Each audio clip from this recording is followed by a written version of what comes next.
Hi everyone, welcome to my channel. ఇప్పుడైతే summer holidays వచ్చేస్తున్నాయి కదా. మన పిల్లలు ఎక్కువగా సమ్మర్ హాలిడేస్లో టీవీలకి సెల్కి అడిక్ట్ అయిపోతూ ఉంటారు. అలా అవ్వకుండా ఇలాంటి మంచిగా బ్రెయిన్ యూస్ చేసే బొమ్మల్ని ఖచ్చితంగా తీసుకోండి. ఇదే కాదు, నేను ఇంకోటి కూడా తీసుకున్నాను, అది ఇంకా చాలా బాగుందనమాట. ఇదైతే పాట్స్ మేక్ చేసేది. చాలా రోజుల నుంచి చూస్తున్నాను, తీసుకోవాలనిపిస్తుంది. బట్ నేను ఇంకా చిన్నదే కదా అని అలా ఆగాను అనమాట. యాక్చువల్గా ఇది 6 years ప్లస్ వాళ్ళకి, బట్ తనకు కూడా ఇంకా నేర్పిద్దాంలే అన్నట్టు తీసుకున్నాను. కానీ చిన్నపిల్లలు కూడా నేర్చుకోవచ్చు, మనం కూడా చేయొచ్చండి. దీనివల్ల బెనిఫిట్ ఏంటి అంటారా? అవన్నీ కూడా నేను చెప్తాను. లాస్ట్ వరకు స్కిప్ చేయకుండా చూడండి. ఎంత బాగుందో తెలుసా ఇదైతే మాత్రం. ఈ కిట్ అంతా కూడా మొత్తం 1300 అనమాట.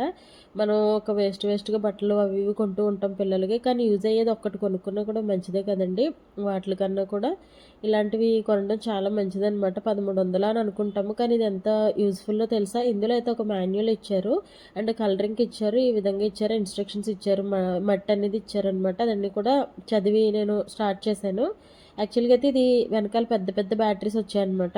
వాళ్ళే ఫిక్స్ చేసి ఇచ్చారు బ్యాటరీస్. ఇది కూడా ఇక్కడ స్టిక్ చేయాలని ఉంది, బట్ నేను ఎంత ట్రై చేసిన అవ్వలేదు. అయినా కానీ స్టార్ట్ చేశాను. కొంచెం మట్టి తీసుకొని వాటర్తో తడుపుకుంటూ చేయమని ఉంది. నాకు నచ్చినట్టు నేను చేసేసాను, కానీ చేసే కొలది నాకైతే ఎంత హ్యాపీగా ఉందంటే చిన్నపిల్లలకి ఇంకా ఇంకా చేసేయాలనిపించింది. ఇంకా చిన్నపిల్లలకి ఇంకా బాగా నచ్చేస్తుంది అనమాట. దీనివల్ల ఏంటంటే మనకి మెయిన్గా ఫిజికల్గా వీళ్ళకి డెవలప్మెంట్ ఉంటుంది. ఎందుకంటే వీళ్ళ చేతులు మజిల్స్ అన్నీ కూడా మంచిగా స్ట్రాంగ్గా అవుతాయి అనమాట. ఇలాంటివి చేయడం వల్ల మజిల్స్కి ఎక్సర్సైజ్ అనేది అవుతుంది, and cognitive and educational growth కూడా ఉంటుంది అనమాట. అంటే ఏంటంటే ఏదైనా ప్రాబ్లమ్స్ వచ్చాయనుకోండి వీళ్ళకి చదువు విషయంలో కానీ ఏదైనా కానీ, అది ఎలా సాల్వ్ చేయాలి అని ఒక ఆలోచనలో ఉంటారు. అంటే దీని అర్థం మనం ఒకసారి స్టార్ట్ చేశాను, నాకే రాలేదండి, 2-3 సార్లు ట్రై చేశాను. లాస్ట్లో ఏదో కొంచెం షేప్ వచ్చింది. అలాగే పిల్లలు ఒకసారి ట్రై చేస్తారు, రాదు, ఇంకోసారి ట్రై చేస్తారు, ఇంకోసారి ట్రై చేస్తారు. కొంతమంది పిల్లలకి యాంగ్జైటీ ఉంటుందన్నమాట.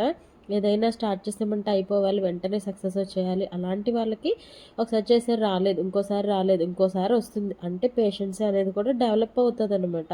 వీళ్ళకి ఒక కాన్ఫిడెన్స్ వస్తుంది. ఓహో, నేను ఫస్ట్ చేయలేకపోయాను, ఇంకొకసారి చేశానని కాన్ఫిడెన్స్ ఉంటుంది. ఇంకొకటి విషయం ఏంటంటే చాలామంది పిల్లలు ఐ కాంటాక్ట్ అనేది ఉండదన్నమాట. చాలామంది ఏంటంటే ఐ కోఆర్డినేషన్ ఉండదు వీళ్ళకి. ఏదైనా చేసేటప్పుడు దాని మీద ధ్యాస పెట్టడం ఉండదు, కానీ దీని మీద ధ్యాస పెట్టాల్సిందే అనమాట. అది కూడా డెవలప్ అవుతుంది. నిజంగా చాలా బాగుంది తెలుసా. సెల్ఫ్ కాన్ఫిడెన్స్ అనేది డెవలప్ అవుతుంది. ఎందుకంటే నేను చేయలేను అనుకున్న పాటను కూడా వీళ్ళు ఏదో విధంగా తిప్పి అటు తిప్పి ఇటు తిప్పి పాట కాపోయిన ఒక గిన్నో ఏదో ఒకటి చేస్తారు కదా. ఓ, నేను కూడా చేయగలను అనే సెల్ఫ్ కాన్ఫిడెన్స్ ఉంటుంది. ఇది చదువుల్లో కూడా వీళ్ళకి ఉపయోగపడుతుంది అనమాట. ఏదైనా మ్యాథ్స్లో ఏదైనా ప్రాబ్లం రాలేదనుకోండి, అది అగైన్ చేయడానికి ట్రై చేస్తారు.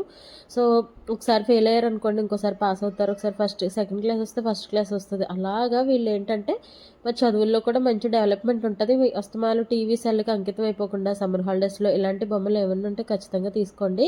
పిల్లలకి మంచి డెవలప్మెంట్ ఉంటుంది అనమాట. ఇది ఒక రిలాక్సేషన్ థెరపీ లాగా ఉంటుంది మనకు కూడా. నాకైతే చేస్తున్నాను సేపు స్ట్రెస్ రిలీజ్ అయిపోయినట్టు అనిపించింది నిజంగా. ఇది ఒక సెన్సారీ ఎక్స్పీరియన్స్ అనమాట. సూపర్గా ఉంది నిజంగా, చాలా చాలా బాగుంది. పేషెన్సీ లేని వాళ్ళకి మంచి థెరపీ లాగా యూజ్ అవుతుంది అనమాట. క్రియేటివిటీ డెవలప్ అవుతుంది పిల్లల్లో, మంచిగా ఉంది. ఇదైతే 1300 కాస్ట్ అండి. మనం ఎక్కడికి వెళ్ళినా కూడా షాపింగ్కి అయినా, ఇప్పుడు చెప్పులు కూడా చాలా టూ మచ్ కాస్ట్ తీసుకున్నారు, ఎవరు తక్కువలో తీసుకోవట్లేదు. కానీ పనికొచ్చేది ఏదైనా కూడా కాస్ట్ అన్నప్పుడు ఆలోచించకూడదు అనమాట. మన పిల్లలే కదా మనకి ముఖ్యం. మనం కొనుక్కున్న ఒక డ్రెస్కి ఏంటంటే ఎంత పెడతాం కదా, కానీ ఇలాంటివి యూజ్లెస్ అయితే కాదు. వీటి గురించి తెలియక చాలామంది అలా అనుకుంటారు. మనం తీసుకునే ఏదైనా కూడా పిల్లలకి మంచిగా యూస్ఫుల్ ఉండేది తీసుకోవాలన్నమాట. చాలా చాలా బాగుందండి. ఇలాగా ట్రై చేశాను first time, second time, third time ఇలాగా ట్రై చేస్తూ ఉన్నాను. ఏదో చిన్న చిన్న చేశాను. ఆ తర్వాత మా అమ్మకి అయితే నేర్పించాను అనమాట. ఏదో చేసుకుంది కొంతసేపు, చాలా హ్యాపీగా ఫీల్ అయిపోయింది.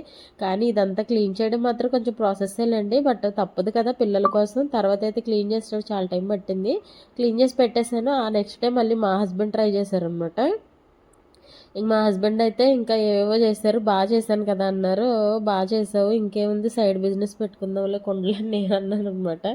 ఇంకా అలా జోక్ వేసుకుని మా మా అమ్మాయి అయితే పెద్ద జోక్ వేసింది. ట్రైపాడ్ ఫిక్స్ చేసి వీడియో తీసేటప్పుడు హాయ్ ఫ్రెండ్స్ లెట్స్ మేక్ కుండ అని అందే. నాకు చాలా నవ్వు వచ్చింది. ఓహో అమ్మాయి ఇంక ఇవన్నీ నేర్చుకుంటుందా ఏంటని ఒక పక్క అలా అనిపిస్తుంది అనమాట. సో తన ముందైతే నేను మామూలుగా చాలా వరకు నేను వీడియోస్ తీను, బట్ ఇది అందరికీ యూస్ఫుల్ అయ్యే వీడియో కదా అని చెప్పేసి నేను ఇలా తీస్తున్నాను. ఎప్పుడన్నా షార్ట్స్లో ఎప్పుడన్నా తనని ఇంక్లూడ్ చేస్తాను, అప్పుడప్పుడు వస్తూ ఉంటుంది, చూస్తారు కదా. సో ఇంతేనండి వాళ్ళ వీడియో.